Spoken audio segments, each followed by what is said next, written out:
9 నెలలు అయినాక బిడ్డ పుట్టింది. నాకు బిడ్డ పుడితే మా అత్తకు కోపం, బిడ్డ పుట్టింది ఈమెకు అనేసి. వాళ్ళు ట్రీట్మెంట్ సరిగ్గా చేయలేరు. రాత్రి మంచిగా ఉన్నది, పొద్దుగాల చచ్చిపోయింది. వాళ్ళు కొట్టి కొట్టి మొత్తం చెవులు పలిగిపోయినాయి మేడం. నాకు బయటలోకి వినపడుతుందేమో అనేసి నోట్ల బట్ట కుచ్చి కొడుతున్నారు వాళ్ళు తలుపు పెట్టి. ఆమెకి వెళ్ళకొట్టు, ఇక్కడికి వెళ్ళి, ఆమె నీది లేదు ప్రెగ్నెన్సీ, ఆమెకి వెళ్ళకొట్టు. 3 months తర్వాత నేను పోతే ఆమెకి డివోర్సే కావాలని కూర్చున్నాను. అలా ఆ గొడవ కాన్సెప్ట్ పెట్టుకొని మమ్మీ దగ్గర పోయి ఉండాలి, సంవత్సరం ఉండాలి. మళ్ళీ పోతే 6 months 7 months దానికంటే ముందు రానే రాదు. 3 months బిఫోర్ చెప్పకుండా చేయకుండా ఎక్కడ పోయింది తెలుసా? కర్నూలులో గిర్నూలు పోయినారు. ఫైన్ అండి అన్నంత తేలిక కాదు ఆవిడ రావడం, మీరు పెట్టుకోవడం. ఇప్పుడు అతని అహంకారం అతను తీసుకెళ్ళి ఎక్కడ కూర్చోబెట్టింది? జైల్లో. మీ అహంకారం మిమ్మల్ని రోడ్ల మీద కూర్చోబెట్టి. ఇక్కడికి వచ్చినప్పటి నుంచి, కూర్చున్నప్పటి నుంచి నా మొగుడు దుర్మార్గుడు, నా మొగుడు నరరూప రాక్షసుడు, ఇది ఒక్కటే చెప్తున్నావు. కానీ నీ మొగుళ్ళ మంచే లేదా? మీ సంతోషం కోసం, మీ సుఖం కోసం మీరు కంటున్నారు పిల్లల్ని. మీరు ఎట్టి పరిస్థితుల్లో అమ్మాయి మీరు చెయ్యత్తడానికో, అమ్మాయిని కొట్టడానికో మీకే రైటు లేదు. మీకే కాదు, ఏ మగవాడికి లేదు. పెళ్ళాం నచ్చితే సంసారం చేయండి, మూసుకొని, లేదంటే పంపించేయండి. రండి సార్.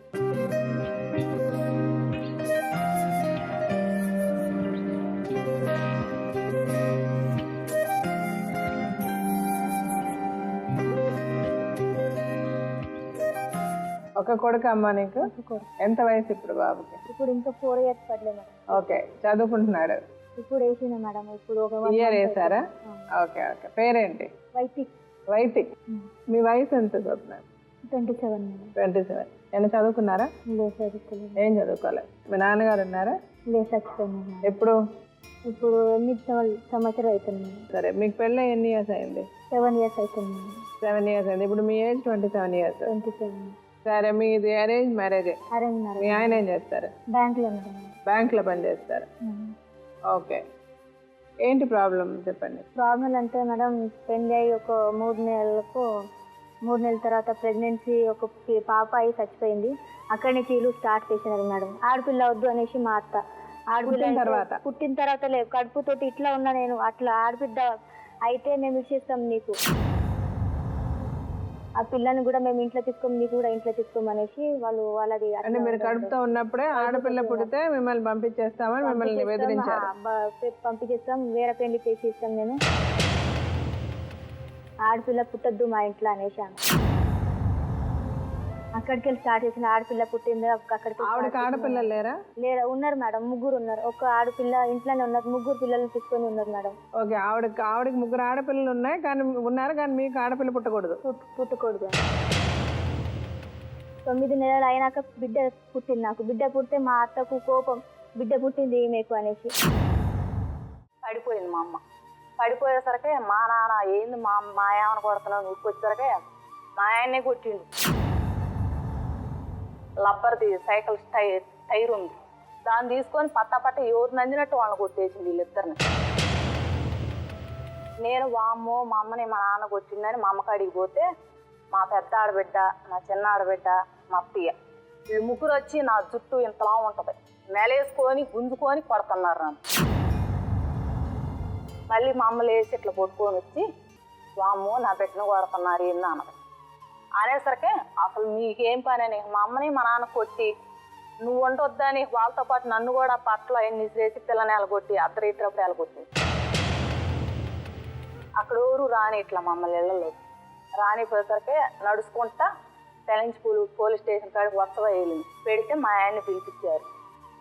పిలిపించాక మెత్తన కొట్టబెట్టి తప్పు కదా అంటే, తప్పే అయింది అంటే కాళ్ళు కొట్టుకుంటే మా అమ్మ అంతే, వద్దు వాళ్ళిద్దరు కలిసి ఉంటే నాకు చాలు, నేను కాళ్ళు కొట్టుకొని నాన్న. అప్పుడు పాప చిన్నదే కదా, సరేలేని నా భర్త కాడికి నేనే పోతానావా అని మళ్ళీ పొయ్యే. ఆయమ్మతో అట్లా పెట్టుకుంటున్నావు ఏంటి, నాకు ఆయమ్మ కూతురు అయింది అని చెప్పేవాడు.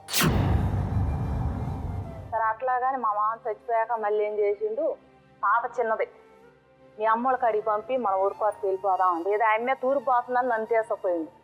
తీసుకుపోతే పొయ్య మా అమ్మోళ్ళకి పిల్లని పంపించి పాలు తాగే పిల్లని వెళ్ళిపోయా. 2 నెలలు ఉండ ఆయమ్మే తోట ఉంటాను కానీ నైట్ కానీ పొగులు కానీ పాలు ఇట్లా ఇంత గడ్డలు కట్టి తల్లాడిపోయినా కూడా కనీసం ఇంటికి కదలకుండా మేడం.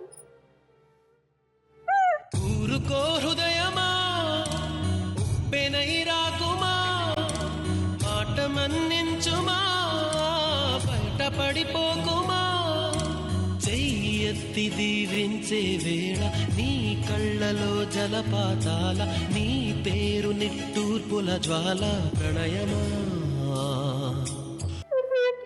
చేసుకుంటూ పట్టుకున్నా కూడా ఆయన కూడా కదలలేకుండా ఉండేవాడు. 4 రోజులు కూడా కాళ్ళకి చెప్పులు లేకుండా ఊరుకొని చేపించింది మేడం. తెల్లారితో పొద్దున్నే వెళ్ళిపోయాడు. అమ్మ బయటికి వెళ్ళిందని పోయిట్టు పోతే అందరూ అన్నారు, అమ్మ మీ ఆయన పోయిండదు కానీ కాడికంటే నేను పోవాలా. వాళ్ళ ఆయన పోయిండు, ఆయన పోతే వాళ్ళ ఆయన చూసి వచ్చిండు. మా ఆయన వచ్చి చాటును పండుకొండ కింద అమ్మే పొయ్యి కాడ కూర్చుంది. వాళ్ళ ఆయన కొట్టిండు, కుడితే అమ్మే తలక పగిలింది. అప్పుడు అమ్మాయికి కూడా పెళ్ళి అయిపోయిందా? పెళ్ళయింది అంటే ముందే 2 నెలలు పెళ్ళి అయిపోయింది. కొడితే నా అబ్బాయి బాబాయ్ అవుతాడు, మేము బాగాలేదని అమ్మాయి చెప్పింది. నేను మా ఆయన కూడా అడిగితే నా అమ్మాయి కూతురు అయితే నాకు సంబంధం లేదన్నాడు. వాళ్ళ ఆయన అంటూ నేను చూసా ఇప్పుడు మీ ఇద్దరు ఉండగా అని కొట్టిండు.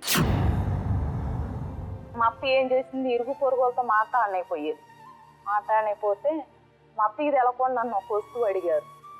నేనేం చేసాను, మరి వాళ్ళు అడిగారు కదా ఇరుగు పొరుగు అని నేను ఇచ్చా. దానికాడ నీ అయ్య సొమ్మని మొత్తం 3 రోజులు తగాదు పెట్టుకుంది మేడం.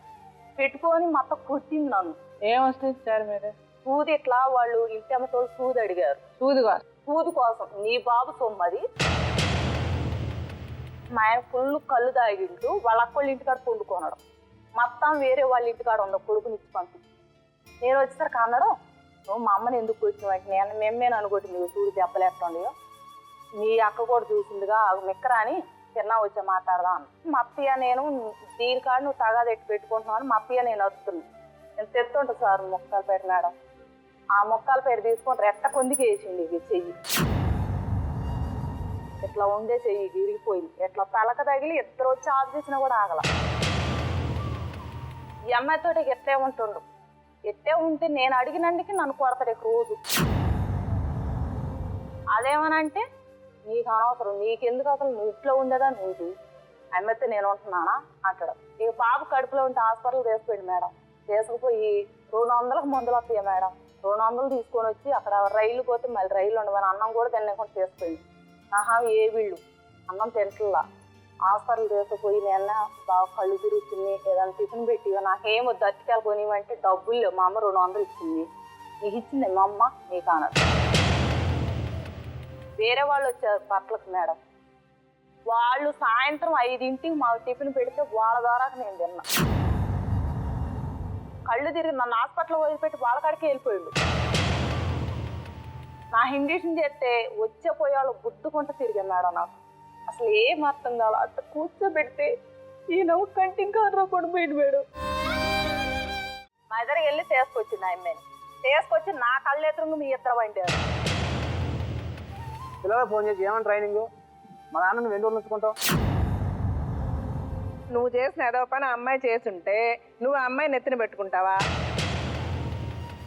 పిల్లలు పుట్టడంలో ఉన్న ఆనందం కంటే పిల్లలకి ఇటువంటి తండ్రి ఎలాంటి తండ్రిని ఇచ్చాను అనేటటువంటి అంశంలో మళ్ళీ ఇక్కడ విఫలమే అయిందని.